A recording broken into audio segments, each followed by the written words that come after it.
ఇప్పుడు వివాదాస్పదంగా మారిన రికమెండేషన్ గురించి మాట్లాడుకోబోతున్నాం. మీకు కూడా అందే ఉంటుంది, చేరే ఉంటుంది. సో టీచర్లు మనోభావాలు, ఆత్మాభిమానం దెబ్బతినేలాగా ఒక రికమెండేషన్ చేశారు. అందులో ప్రస్తావించారు జీతాల గురించి అంటూ. అసలు జీతాల గురించి రికమెండేషన్‌లో అసలు ఏమని ప్రస్తావించారు? ఏముందంటారు క్లారిటీగా అందులో? ఇది ఏంటంటే, ఇప్పుడు మనకు కొన్ని ఫ్యాక్ట్స్ మాట్లాడినప్పుడు హ్మ్. ఉంటాయి. సో, కొంత ఇలాంటివి ఉంటాయి సహజమే. మేము ఫస్ట్ థింగ్ ఏంటంటే అబద్ధం చెప్పలేదు. మేము కంపేర్ చేసాం. సాలరీస్ ఎట్లా ఉన్నవి, మార్కెట్ ఇన్‌ఫాక్ట్ నేనైతే సో, మనకి యూరోప్ చాలా డెవలప్డ్ నేషన్స్, మనకంటే జీడీపీ ఎక్కువ ఉంది, అది పక్కన పెడదాము. ఓకే. సో, అమెరికాని పక్కన పెడదాము. హ్మ్. కానీ బట్ మనకి ఈక్వలెంట్ దేశాలు లైక్ వియత్నాం కావచ్చు, హ్మ్. థాయిలాండ్ కావచ్చు, చైనా కావచ్చు, ఇలాంటి దేశాలతో మనం కంపేర్ చేసినప్పుడు శ్రీలంక కావచ్చు, ఇట్లా అన్ని దేశాలు ప్లస్ లోకల్‌గా ఉన్నటువంటి సో, మన స్కూల్స్‌కి ఈక్వలెంట్ గాని, మన స్కూల్స్ కంటే కొంచెం ఇంకా బాగా ఉన్నాయని గాని, సో, ఇలాంటి స్కూల్స్‌లో కూడా మనం కంపేర్ చేసినప్పుడు డెఫినెట్‌గా కూడా మన వల్ల ఎక్కువనే ఉన్నాయి. కానీ ఇష్యూ ఏంటంటే తగ్గించమని మేము రికమెండ్ చేయలేదు. హ్మ్. సో, ఇప్పటికిప్పుడు ఏ గవర్నమెంట్ తగ్గించదు, మేము తగ్గించమని కూడా రికమెండ్ చేయలేదు. Right sir. అంటే ఆంధ్రప్రభ ద్వారా ఆ క్లారిటీ ఒకసారి మురళీ సార్ తోటి విందామని nothing wrong in that. Correct, nothing wrong in that. వినిపిద్దామని. మంచిదే అది. యెస్. సో, మేము రికమెండ్ చేసింది ఏంటంటే, ఇప్పుడు బడ్జెట్‌లో చాలా ఎక్కువ శాతం, ఓకే.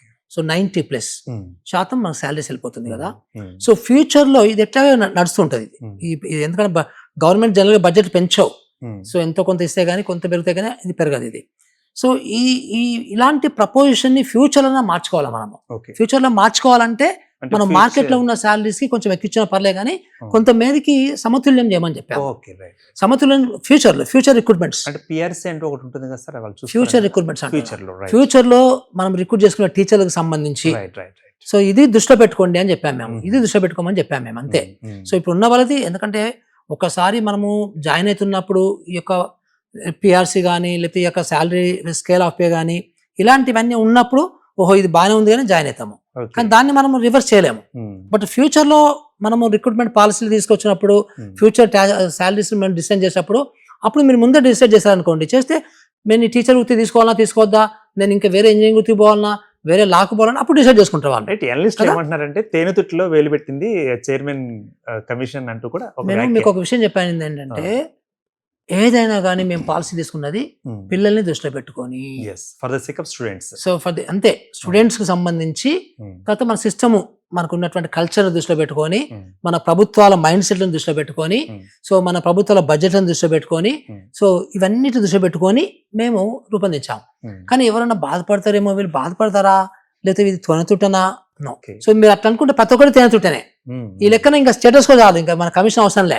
ఇంకొక విషయం అండి, ఇప్పుడు మేము చేసేదంతా కూడా ఏదో ఒక 2 సంవత్సరాలకి 3 సంవత్సరాలు చేయాలా, లేకపోతే ఒక నెక్స్ట్ 50 సంవత్సరాలకు సరిపడా పాలసీ చేయాలా, అది కూడా మేము అనుకున్నాం కదా, అనుకోవాలి కదా. అది అంటే గవర్నమెంట్ ప్రతి సంవత్సరం కమిషన్లు వేరు కదా.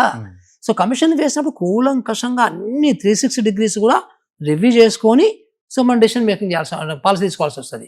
సో ఆ రకంగా పాలసీ తీసుకున్నాం. అంతేగాని తేనె తిట్టే ఇంకా మనోభావాలు ఇలాంటి దృష్టి పెట్టుకుని మాత్రం మేము తీసుకోలేదు. రైట్. ఇప్పుడు సిఫారసులు తయారు చేయడంలో ఎవరెవరు పాల్గొన్నారు అన్నది టీచర్స్ సంఘాలు అడుగుతున్న ప్రశ్న సార్. ఎవరెవరు ఉన్నారు సార్ అందులో? సిఫారసు తయారు చేసే అదే మేము దగ్గర ఒక 9-10 వర్కింగ్ కమిటీస్ పెట్టాము. ఓకే. ప్రతి వర్కింగ్ కమిటీ కూడా ఒక ఫేమస్ విద్యావేత్తనే దాన్ని హెడ్ చేశారు. దాంట్లో మళ్ళీ అందరు కూడా ఆల్మోస్ట్ 90% ప్రొఫెసర్సే ఉన్నారు అందులో. అందరు కూడా అది హైయర్ ఎడ్యుకేషన్ కావచ్చు, లేకపోతే ఇంగ్లీష్ మీడియం కావచ్చు, లేకపోతే రెసిడెన్స్ స్కూల్ కావచ్చు, అన్ని కూడా. సో ఈ హోల్ సిస్టంలో మేము ఉదాహరణకి మేము ఒక 7 యూనివర్సిటీస్లలో పబ్లిక్ హియరింగ్ పెట్టాము. ఆ పబ్లిక్ హియరింగ్ పెట్టినప్పుడు అక్కడ ప్రొఫెసర్స్ మాట్లాడినరు, స్టూడెంట్స్ మాట్లాడారు, నాన్ టీచింగ్ స్టాఫ్ మాట్లాడారు, అడ్మినిస్ట్రేటర్స్ మాట్లాడారు, సో సివిల్ సొసైటీస్ మాట్లాడారు. అవన్నీ మేము నోట్ చేసుకున్నాము. అట్లాగే కలెక్టరేట్లో మేము పబ్లిక్ హియరింగ్ చేసాము 4 కలెక్టరేట్లలో. సో అక్కడ పిల్లల తల్లిదండ్రులు మాట్లాడారు, పిల్లలను కూడా తీసుకొచ్చాము, కలెక్టర్ చెప్పాము, పిల్లలు మాట్లాడారు, డిఓలు మాట్లాడారు, ఎంఈఓస్ మాట్లాడారు, సో అక్కడ civil societies, local civil societies మాట్లాడారు. సో ఇట్లా మేము యూనిసెఫ్తో మాట్లాడాము.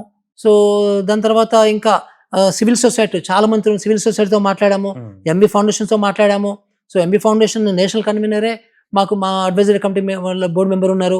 సో ఇట్లా దగ్గర ఒక ఎక్కువ పనిచేస్తే ఒక 22 మంది ప్రొఫెసర్స్ కూడా ఇందులో రెస్పాన్సిబిలిటీ తీసుకున్నారు. రైట్.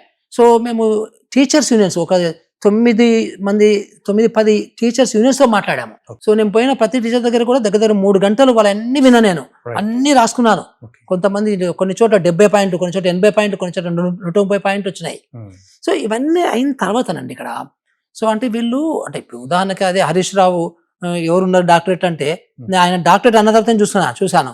అసలు మా ఆఫీసులోనే 700-800 డాక్టరేట్లు ఉన్నారు ఓకే. మా ఆఫీస్లోనే, ఇక్కడనే మేము ప్రతిరోజు కూర్చున్న దగ్గరనే. Yes, sir. సో ఇప్పుడు ఇదే టేబుల్ మీద దగ్గర ఒక 40-50 సమావేశాలు అయి ఉంటాయి. So brain storming sessions. So అందులో సగం మంది కంటే ఎక్కువ డాక్టరేట్లు ఉంటారు ఎప్పుడు కూడా, ఫర్ ఎగ్జాంపుల్. సో ఇట్లా ఇవన్నీ కూడా తర్వాత యూనిసెఫ్ వాళ్ళు నేను చెప్పాను ఇందాక 14 దేశాలకు సంబంధించిన సమాచారాన్ని, సెకండరీ సమాచారాన్ని క్రోడీకరించి మాకు ఇవ్వడం జరిగింది 30 అంశాల మీద. ఇట్లా ఈ రకంగా చేసామండి. ఇదంతా కూడా ఏదో Scientifically మరి లేకపోతే కాదా. ఇప్పుడు ఇట్లా 360 degrees గా మనకి ఉన్న వాళ్ళల్లో చేసినప్పుడు మనకి డెఫినెట్ గా నాకైతే కమిట్మెంట్ ఉంది అనుకుంటున్నాను. నేను విద్య పట్ల నా కమిట్మెంట్ ఉంది అనుకుంటున్నా.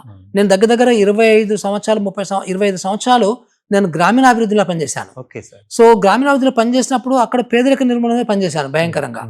చాలా అప్పుడు కూడా నేను చాలా దేశాలు తిరిగాను, చాలా పనిచేశాను, రకరకాల పోస్టులు చేశాను నేను. సో ఎస్సీఆర్పీలో చేశాను, MGNRGSలో చేశాను, ఎస్సీఆర్పీలో 3 సార్లు చేశాను, అంతకుముందు UNDPలో చేశాను, సో వరల్డ్ బ్యాంక్లో చేశాను. ఇవన్నీ కూడా చేసిన తర్వాత నాకు అనిపించింది ఏంటంటే అసలు education is the important, not rural development, not అది. ఎడ్యుకేషన్ చేస్తే మొత్తం సమగ్ర అభివృద్ధి వస్తుంది అని అనిపించి నేను ఒక 8-9 సంవత్సరాల నుంచి ఎడ్యుకేషన్ షిఫ్ట్ అయ్యాను. నేను టోటల్ ఎడ్యుకేషన్ మీదనే స్టడీ చేస్తున్నాను. మరి ఆర్ఎస్ ప్రవీణ్ కుమార్ గారు కూడా అదే ఫీల్డ్ లో ఉన్నారు కదా సార్ గతంలో? ఆయన ఓన్లీ రెసిడెన్షియల్ స్కూల్ ఒకటే అంశం, అది ఆ ఫీల్డ్ లో ఉన్నాడు. ఆయన కూడా 9 సంవత్సరాలు పనిచేస్తుంది ఆయన. కానీ ఇప్పుడు ఆయన పొలిటీషియన్ అండి. ఇప్పుడు now is a politician, is a pure politician అనమాట. సో ఇంకా అందరూ మునిగి తేలుతున్నాడు. అంటే ఇప్పుడు ఇవాళ రేపు పొలిటీషియన్ అంటే అబద్ధాలు ఆడాలి కదా. ఇప్పుడు ఈయన ఇందులో కూడా అట్లా గురుకులాలు ఎంత మంచి పని చేశాడో, ఇప్పుడు రాజకీయాలలో కూడా ఇంకా ఎక్కువ అబద్ధాలు ఆడుకుంటూ, ఇంకా ఎక్కువ నాన్ సెన్స్ మాట్లాడుకుంటూ, ఇంకా ఎక్కువ ఫక్త్ ఒక యావరేజ్ పొలిటీషియన్ అయిపోయాడు. ఆయన గురించి ఎంత తక్కువ మాట్లాడుకుంటే అంత మంచి వదిలిపెట్టండి.